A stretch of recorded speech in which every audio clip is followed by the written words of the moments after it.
قوة إلا بالله العلي العظيم. أعوذ بالله السميع العليم من الشيطان الرجيم. بسم الله الرحمن الرحيم. الحمد لله رب العالمين، والصلاة والسلام على أهلها مولانا وسيدنا ونبينا وطبيب قلوبنا سيد العرب والعجم أبي القاسم محمد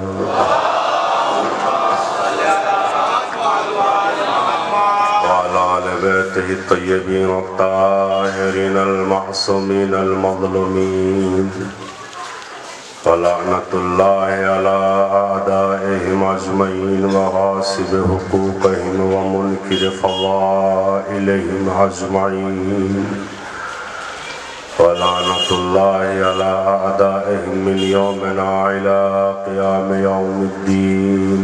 أما بعد، فقد قال الله تبارك وتعالى في القرآن المجيد وهو أصدق الصادقين وقوله الحق بالحق. بسم الله الرحمن الرحيم. ولا تحسبن الذين قتلوا في سبيل الله أمواتا بل أحياء عندهم يرزقون. صلوات پڑھیں محمد و آل محمد. عزیزان محترم، برادران ایمانی، پرصداران عزاداران مظلوم سید الشہداء، پرصداران بیوی دو عالم، مسلسل اس عبادت میں ثواب حاصل فرما رہے ہیں، اور اس خمسہ مجالس کی ظاہری طور پر یہ آخری شب ہے. متعدد علماء کو آپ نے سنا، غور فرمایا، زندگی بیوی دو عالم کو تشرفات سے مشرف اور آشنائی پیدا فرمائی. بہت سارے ذاکرین کو سماعت فرمایا، اور ابھی بھی اس کے بعد بھی ظاہری طور پر مجالس برگزار ہوگی. بہت ہی کم وقت میں کچھ باتیں آپ کی خدمت میں اور ذہن عالیہ میں عرض کرنا ہے. قرآن کریم کے اندر پروردگار عالم نے انسانوں کو، کائنات میں رہنے والی مخلوق کو، اس جہان میں ہر اس بشر کو جو زندہ ہے، جس کے اندر روح پائی جاتی ہے، اس کو اللہ نے مخاطب ہو کے فرمایا کہ اپنے زندہ ہونے کی دلیل دو، اپنے زندہ رہنے کا ثبوت دو، تاکہ آنے والی نسل تم کو زندہ کہہ سکے. اور اللہ نے وعدہ کیا کہ جو لوگ اللہ کی راہ میں مر جاتے ہیں، قتل ہو جاتے ہیں، اللہ کا وعدہ ہے، پروردگار عالم کا وعدہ ہے کہ وہ اس کو زندہ رکھے گا. آج یہ مجالس کیوں زندہ ہے؟ آج یہ ذکر سید الشہداء کیوں زندہ ہے؟ آج یہ بی بی کا ذکر کیوں زندہ ہے؟ آج یہ حسین ابن علی کا تذکرہ کیوں زندہ ہے؟ آج یہ مولا کائنات کا تذکرہ کیوں عالم اسلام میں زندہ ہے؟ اس کی وجہ یہ ہے کیونکہ علی کی قربانی اللہ کے لیے تھی، فاطمہ کی قربانی اللہ کے لیے تھی، زینب کی شجاعت اللہ کے لیے تھی، حسن اور حسین کا جذبہ ایثار اللہ کے لیے تھا. تو لہٰذا قرآن میں اللہ نے پہلے ہی فیصلہ سنا دیا کہ اگر تم نے میری راہ میں قدم اٹھایا اور تم نے میری راہ میں قربانی کا نذرانہ پیش کیا تو مجھے اللہ کی ذمہ داری ہے کہ تمہارے ذکر کو بھی زندہ رکھوں گا، تمہاری ذات کو بھی زندہ رکھوں گا، یعنی تم کو مرنے نہیں دوں گا۔ جس جہاں پہ بھی ہوگے ہر چاہنے والا تمہارا اذکار الہی کے ذریعے بھی ذکر کرے گا، ہر چاہنے والا تم کو جہاں پر ہوگا تمہارے لبیک ہونے کا دعویٰ کرے گا۔ جہاں پر وہ لبیک کا نعرہ لگے گا تو سمجھو گے کہ وہ زندہ ہے۔ ابھی نعرہ حیدری لگایا تو سمجھ میں آیا کہ علی زندہ ہے، ابھی لبیک یا حسین کا نعرہ لگا تو سمجھ میں آیا کہ حسین زندہ ہے، ابھی لبیک یا زہرا کا نعرہ لگایا جائے گا تو سمجھ میں آئے گا کہ زہرا زندہ ہے۔ ایک صلوات کا سہارا دیجئے محمد و آل محمد پر اگر بات سنیں۔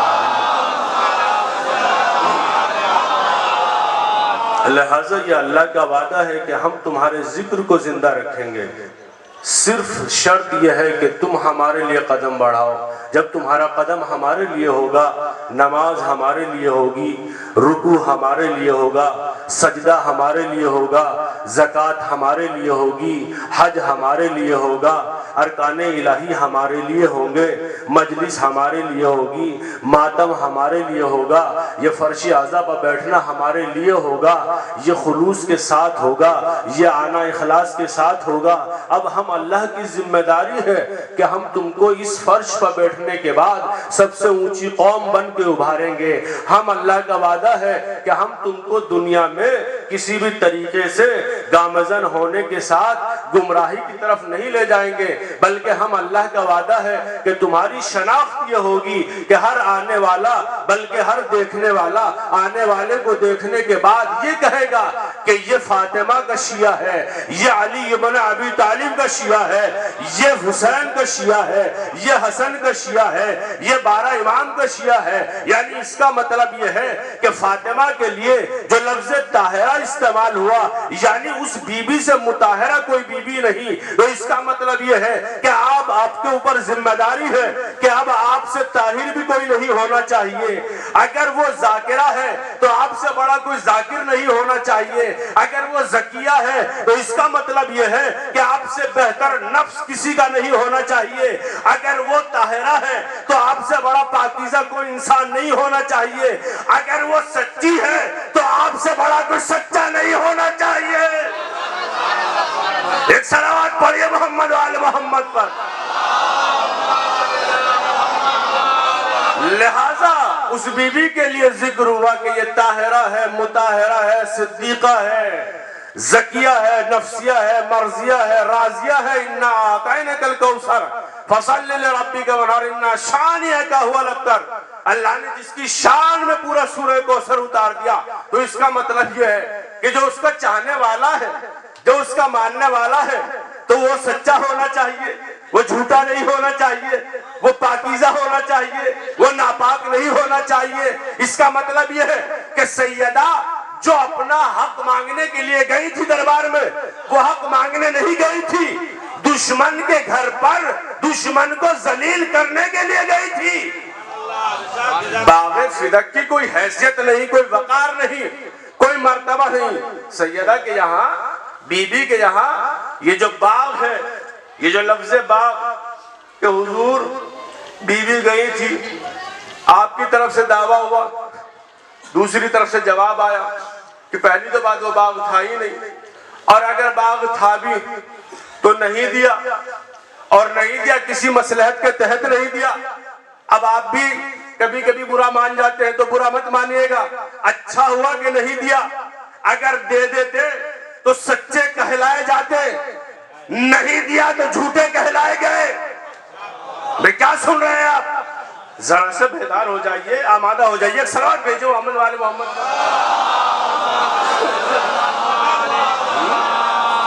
اگر دے دیتے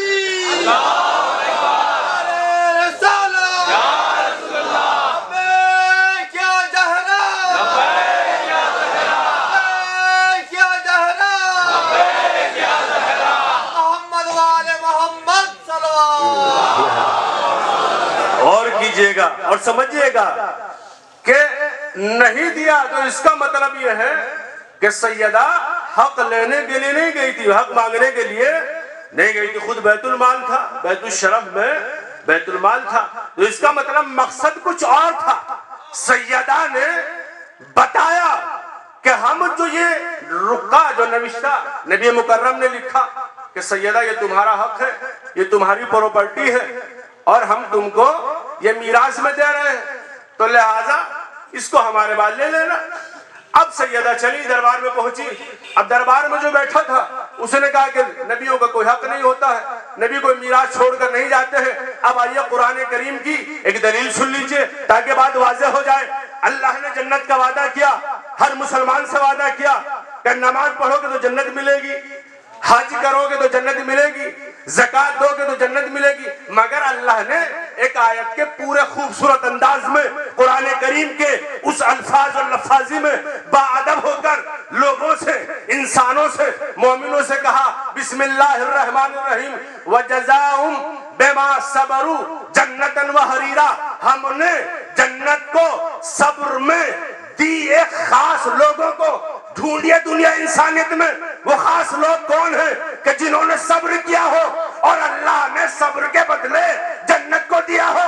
دنیا انسانیت میں خانوادہ فاطمہ کے علاوہ کوئی نہیں ہے۔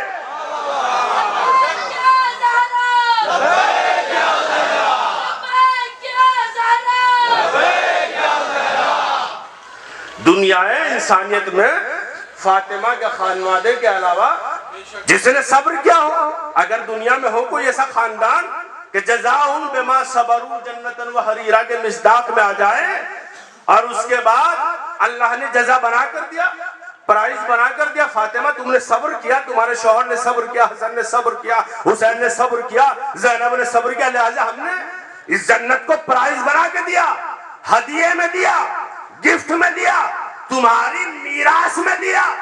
اب بھائی صاحب پہنچے، روز قیامت آ گئی، پہنچے کہ فاطمہ جنت دیجئے، فاطمہ۔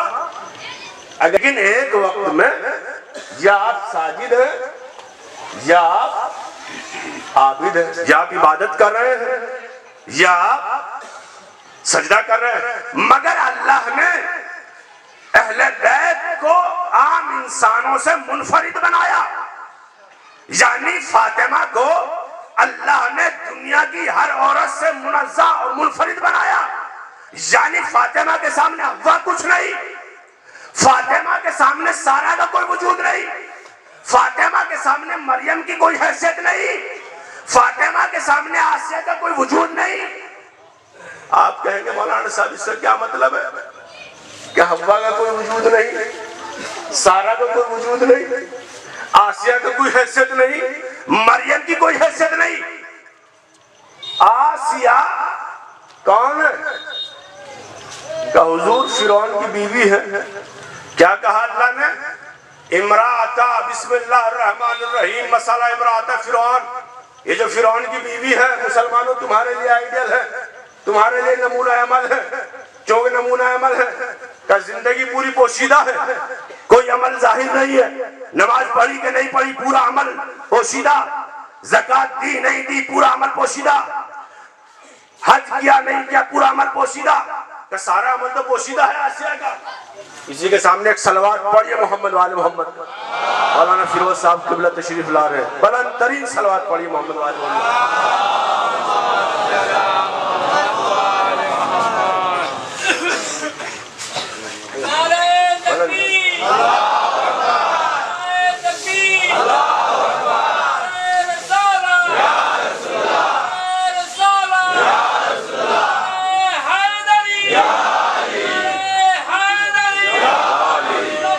ماشاءاللہ ماشاءاللہ۔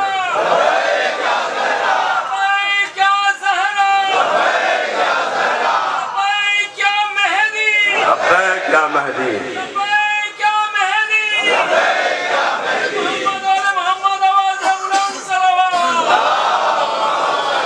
حضرت آسیہ کا پورا عمل پوشیدہ، کوئی عمل ظاہر نہیں۔ میں نے لفظ کہا کہ فاطمہ، مریم، سارہ، حوا سب زد۔ ایک مثال دے کر آگے بات کو بڑھ رہا ہوں۔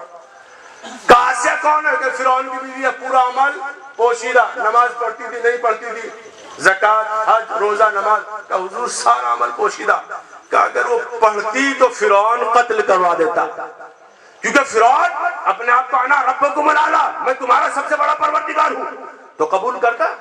آسیہ اگر نماز پڑھتی، روزہ رکھتی، حج کرتی تو قبول کرتا کہ حضور؟ ہرگز نہیں کرتا کہ کیوں؟ کہ میری بیوی ہو کر، آج کے زمانے میں تو بیوی اگر شوہر کی بات نہ مانے اس کا قتل ہو جاتا ہے، اور وہ تو اپنی خدائی کا دعویٰ کر رہا ہے، اور اگر وہ منکر ہو جائے آسیہ کا پورا عمل پوشیدہ، اللہ نے کہا کہ مسلمانوں تمہارے لیے آئیڈیل ہے، نمونہ عمل ہے، تو کس بات کی نمونہ عمل؟ کوئی ایسا عمل ظاہر پوشیدہ کچھ تو کیا ہوگا آسیہ نے جو اللہ مثال دے رہا ہے؟ پوری تاریخ اسلام کو جا کر دیکھیے اور قرآن مجید کو پڑھیے، صرف آپ کو ملے گا کہ اس آسیہ نے ایک معصوم کی پرورش کی، اور اس پرورش کرنے کا صلہ اللہ نے یہ دیا، جنت میں گھر بھی بنایا اور دعا کو بھی قبول کیا، اور زندگی کو آئیڈیل بنایا زندگی بھر کے لیے۔ آسیہ نے ایک معصوم کی تربیت کی، حضرت موسیٰ کی تربیت کی۔ بہت توجہ چاہ رہا ہوں جوانوں، حضرت آسیہ نے بار بار اس جملے کو ریپیٹ کر رہا ہوں آپ کے سامنے، آسیہ نے ایک معصوم حضرت موسیٰ کی تربیت کی۔ اب ذرا انصاف سے بتائیے، آسیہ نے ایک معصوم کی تربیت کی، اللہ نے صلہ کیا دیا؟ جنت میں گھر بنوایا، دعا کی، اور زندگی بھر کے لیے آئیڈیل بنا دی۔ تو آسیہ نے ایک معصوم کی پرورش کی، مگر فاطمہ وہ ہے کہ جس نے دو معصوموں کی تربیت کی، جس کا شوہر بھی معصوم، جس کا باپ بھی معصوم، پوری معصوموں کی سلسلہ سند اور سلسلہ کڑی جڑی ہوئی ہے فاطمہ زہرا۔ وقت نہیں ہے، قبلہ موجود ہے اور تشریف لا چکے ہیں، اس لیے اختصار کے ساتھ یہ جملہ عرض کرنا چاہتا ہوں، فاطمہ کا کوئی ثانی نہیں، اپنی پوری مجلس کو ایک جملے میں سمیٹنا چاہتا ہوں کہ اللہ نے 13 معصوموں میں بھی، 14 معصوموں میں بھی ایک فاطمہ تنہا رکھی ہے۔ 13 معصوم،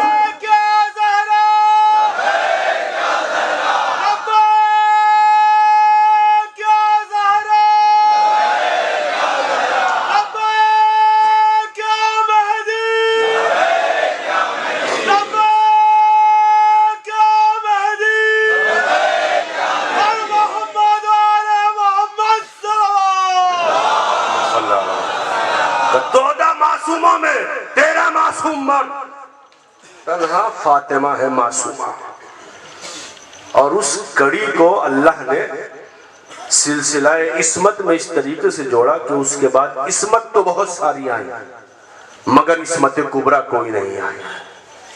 عصمتیں بہت ہیں، جناب زینب عصمت، جناب ام کلثوم عصمت، بہت ساری عصمتیں ہیں، مگر عصمت کبریٰ کا جو مرتبہ اللہ نے فاطمہ کو دیا وہ کسی بیوی کو نہیں ہے۔ چاروں طرف معصوم، باپ معصوم، بیٹے معصوم، سلسلہ نسب معصومیت سے بھرا ہوا ہے، مگر عزاداروں یہ معصوم گھرانے کو اس مدینہ شہر میں اس طریقے سے عزیت و آلام سے نوازا گیا در واقع کہ خود شہزادی فرماتی ہیں صبت علیہ مصائب لعنہا، بابا جان آپ کے جانے کے بعد مجھ فاطمہ پر وہ مصائب ڈھائے گئے کہ اگر دن پر پڑ جاتے ہیں تو رات کی تاریکی میں تبدیل ہو جاتے ہیں۔ اللہ اکبر۔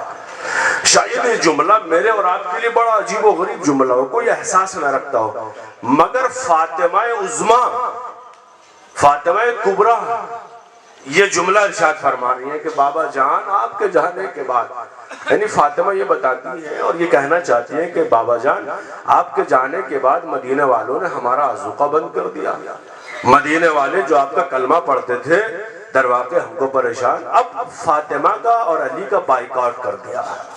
یہ مدینہ عجیب و غریب مرحلہ ہے، اور جس زمانے میں نبی مکرم کی شہادت واقع ہوئی، در واقع وصال ہوا پیغمبر اسلام کا، اس زمانے میں کوئی کافر مدینے میں نہیں رکھتا ہے، سب مسلمان ہو چکے ہیں، چاروں طرف اسلام ہے، چاروں طرف اسلام ہے زمانے پیغمبر اسلام میں، تو یہ سارے مسلمان، اور اس کے بعد خود دروازے فاطمہ پر لکڑیاں لے کر آ جانا اور دروازے کو آگ لگانا آیت اللہ فضل اللہ نے ایک جملہ لکھا ہے، بڑی جلدی سے میں مسائل سے گزر رہا ہوں عزیزانو، کیونکہ بالکل دامن وقت میں گنجائش نہیں۔ آیت اللہ فضل اللہ نے اپنی کتاب میں لکھا کہ جس دروازے کے پیچھے شہزادی تشریف فرما تھی، اس دروازے کے پیچھے کیل لگی ہوئی تھی۔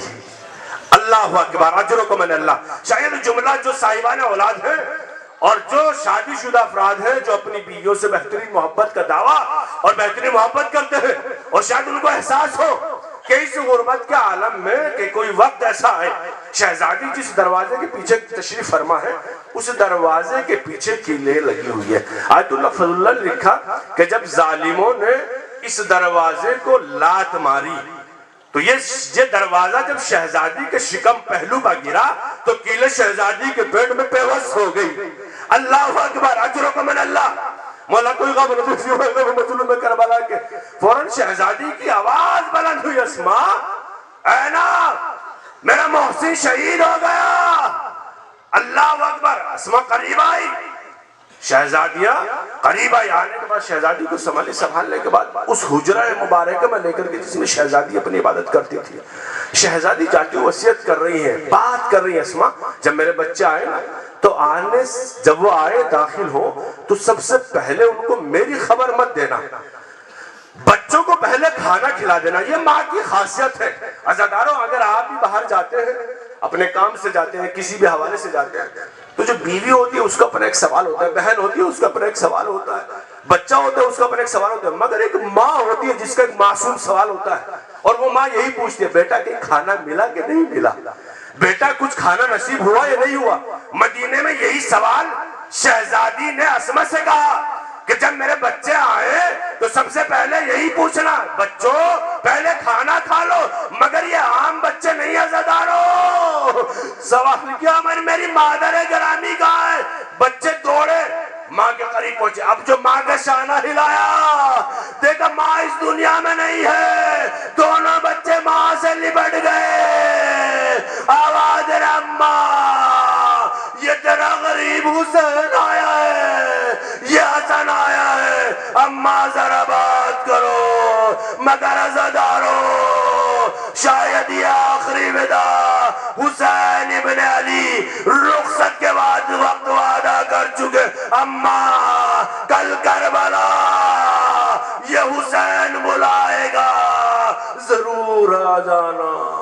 اجڑی ہوئی ماں خاک کربلا پر تشریف لائے گی۔